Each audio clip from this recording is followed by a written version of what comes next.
বিপদ আসলে কখন কার কীভাবে আসে আমরা কেউই তা বলতে পারি না। যেমন আমারটা হয়েছে।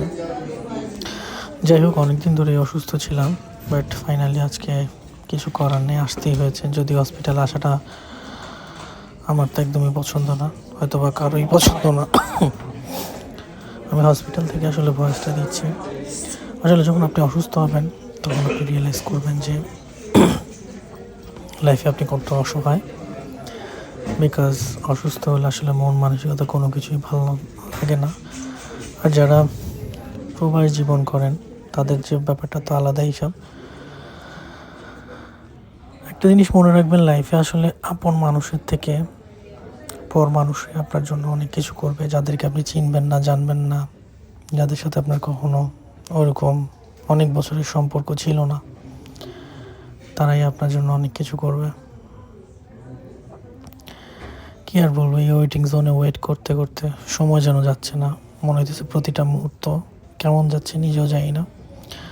অনেক দিন ধরে আমার জ্বর থেকে আমার টনসেল ইনফেকশান, আবার নানা সমস্যা, সব কিছু একসাথে।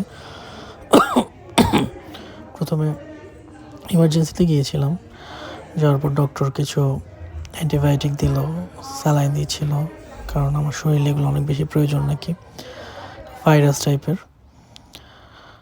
তো ফাইনালি অনেকক্ষণ ওয়েট করার পর দেন আরেকটা হসপিটালে তারা অ্যাডমিট করানোর পরেই যে আমার বেড দিল। আর এদেশের নিয়ম হচ্ছে কেউ আপনার পাশে থাকতে পারবে না, স্টিল নাও আপনাকে একাই থাকতে হবে।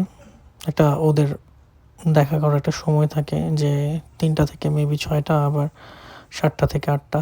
তারপর সব কিছু টেক কেয়ার ওরাই করবে আপনার। বাংলাদেশে কী হতো, অনেক মানুষজন থাকতো, অনেক কিছু, বাট এদেশ আসলে কিছুই না এগুলো। লাইফটা অনেক ডিফারেন্ট।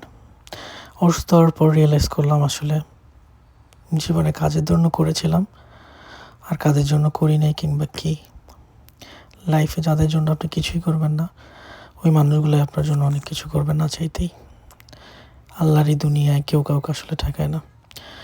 যাই হোক, এটা হচ্ছে আমার রুমের ভিউ সকালবেলা।